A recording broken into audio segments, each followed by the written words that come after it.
Hey, what's up you guys? It's Dorothy and welcome back to my channel. If you're new here, don't forget to give this video a big thumbs up, comment down below what you want to see in the future, click that subscribe button, and don't forget to turn on my post notifications. That way you guys get notified every single time I upload a video. In today's video, we are going to go into chapter 54 of As Good as Dead. Yeah, I said that right this time. By Holly Jackson. After this video, we'll have one chapter left of this entire book, and then we'll go into Killjoy by Holly Jackson. So let's get right into this video. This video may contain sensitive topics and foul language. If you do not wish to continue, please click off the video now. You have been warned. 54. The sun lit up his eyes as he glanced back at her, dappled through the rising trees, or maybe it was the other way. Pip wondered. Maybe Ravi's eyes lit up the sun. A crooked smile creased his face. "Sarge," Ravi said lightly, trampling the early fallen leaves of the lodge wood, the sound of crisp and fresh, sounding like home and beginnings and endings. "Sorry," Pip caught up to him, stepping in time with his feet. "What did you say?" "I said," he drew out the word, nudging in her ribs. "What time are your parents taking you tomorrow?" He waited. "To Columbia," he reminded her. "Hello, is anyone there?" "Oh, early, I think," Pip said, shaking her head, bringing herself back. "Probably leaving by 10. She didn't know how to do it, how to say it, how to even begin. There weren't words for this. A pain that hummed through every part of her, stuck through her chest and her ribs, caved in around it. Cracking bones and blood-wet hands, and a hurt that was worse than all of that. "Cool," Ravi said. "I'll come round before, help your dad load up the car." Pip's lip threatened to go. Her throat tightened, cutting her off. Ravi didn't see, picking their way through the woods, off the path, exploring. He'd said, the two of them, Team Ravi and Pip, off in the wild. "When should I come visit?" he said, ducking under a branch, holding it up for her without looking back. "Originally it was meant to be next weekend. So what about the weekend after? We could go out for dinner or something." She couldn't do it, and she couldn't take another step after him. Her eyes spilled over fast and hard, a knot in her chest that would never go. "Ravi," she said quietly. He heard it in her voice. He whipped around, his eyes wide, eyebrows lowered. Hey. He came back, sliding his hands up her arms. "What is it? What's wrong?" He pulled her into him, wrapped her in his arms, one hand on the back of her head, holding her to his chest. "No," Pip twisted away, stepping back from him.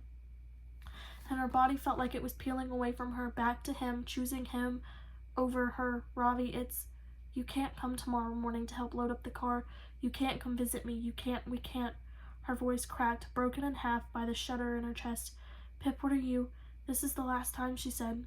"This is the last time we can see each other." The wind played through the trees, blowing her hair across her face, strands sticking to the tears. The light was gone from Ravi's eyes, now darkened by fear. "What are you talking about?" "No, it's not," he said, his voice growing, frightening the whistling of the trees. "It's the only way," Pip said, "the only way to keep you safe from me." "I don't need to be safe from you," he said. "It's over. We did it. Max has been charged. We're free." "We aren't," she cried. "Hawkins knows, or he suspects.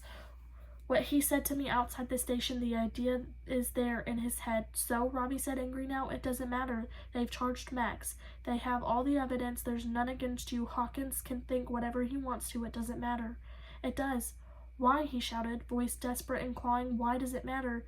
"Because," Pip's voice picked up too, thick with tears, "because it isn't over. We didn't think it through all the way to the very end. There has to be a trial first, Ravi. A jury of 12 peers has to find Max guilty beyond a reasonable doubt, and if they do, then it will be over, truly over, and we'll be free.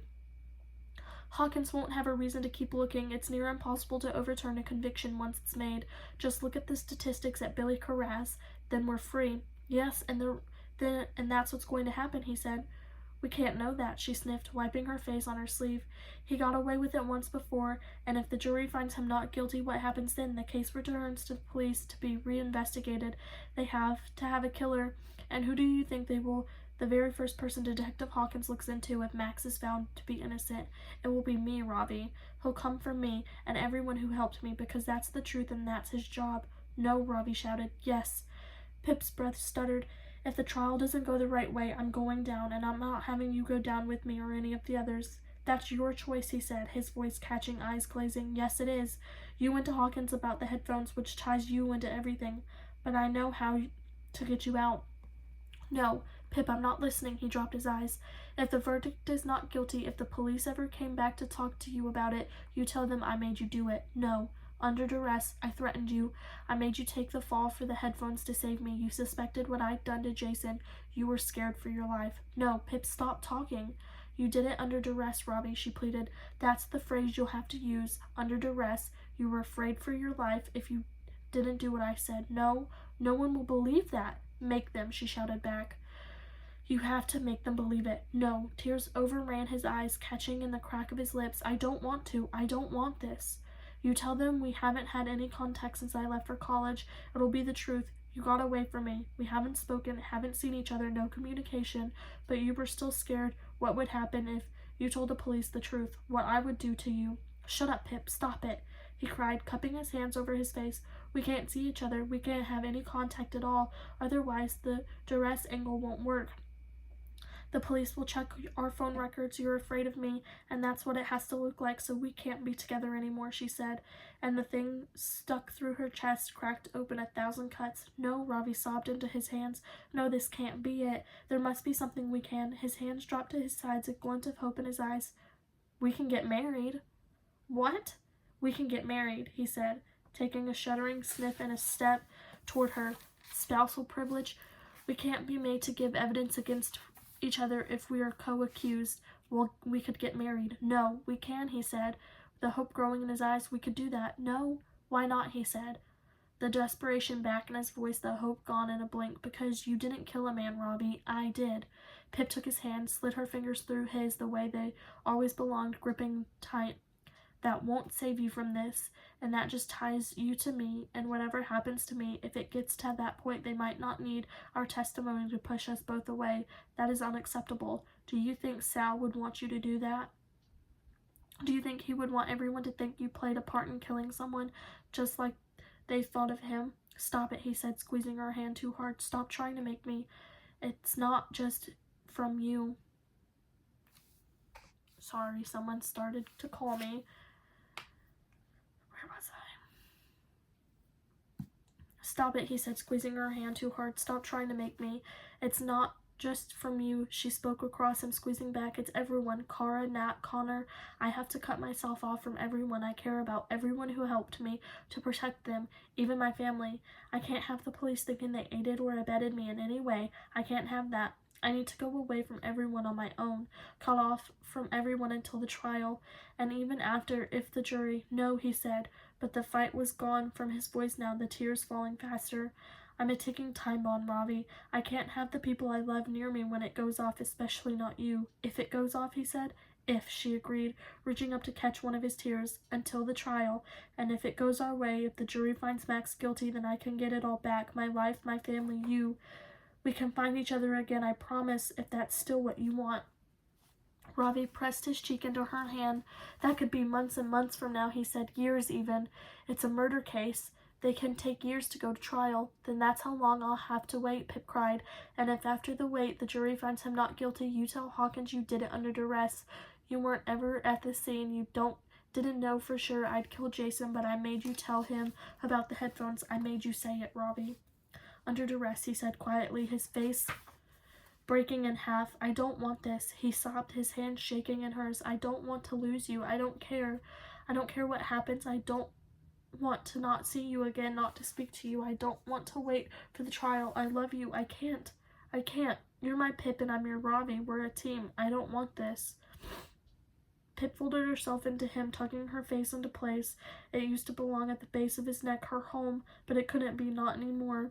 His head fell against her shoulder as she held it there, her hand running through the back of his hair, slipping through her fingers. I don't want this either, she said, and it hurt so much she didn't think she could breathe. Nothing would heal this, not time, not space, nothing.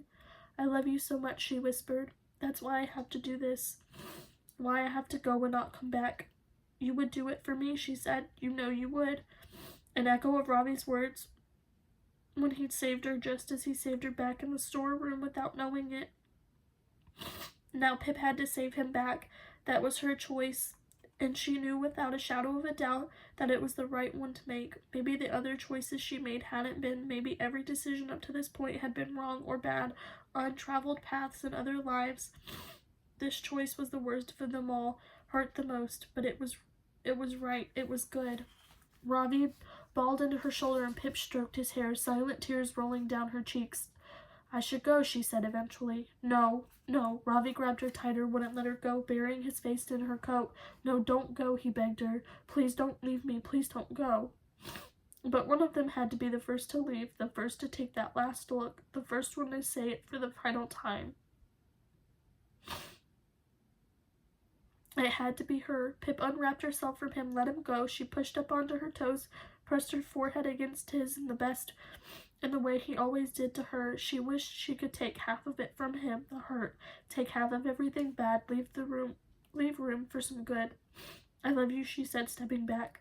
I love you. She looked into his eyes and looked back into her, and he looked back into hers. Pip turned and she walked away. Ravi broke behind her, crying out into the trees, the wind carrying his sobs over to her, trying to pull her back. She kept going. 10 steps, 11. Her foot hesitated on the next step. She couldn't do this. This couldn't be the last time. Pip looked back over her shoulder through the trees. Ravi was on his knees in the leaves, face hidden, bawling into his hands. It hurt more than anything to see him that way. And her chest opened up, reaching out to him, trying to drive her back, hold him, take the hurt away, and let him take hers. She wanted to go back. She wanted to run to him, fall into him, be Team Ravi and Pip, and nothing more. Tell him she loved him in all those secret ways they had. Hear him speak all those names he had for her, and his butter-soft voice. But she couldn't. This wasn't fair. He couldn't be her person, and she couldn't be his right now. Pip had to be strong. Had to be the strong one, the one who to walk away when neither of them wanted to, the one who chose. Pip looked at him one last time, then she tore her eyes away, stared ahead. The way forward was blurry, her eyes filling with tears streaming down her face. Maybe she'd see him again, maybe she wouldn't, but she couldn't look back again. She couldn't, or she wouldn't have the strength to go. She walked away, a howl on the wind that couldn't have been Ravi or the trees. She was too far to know. She left and she didn't look back. That is the end of chapter 54. Oh my gosh, and it has me in tears over it. I'll see you guys in the next video for chapter 55, the last chapter of the book.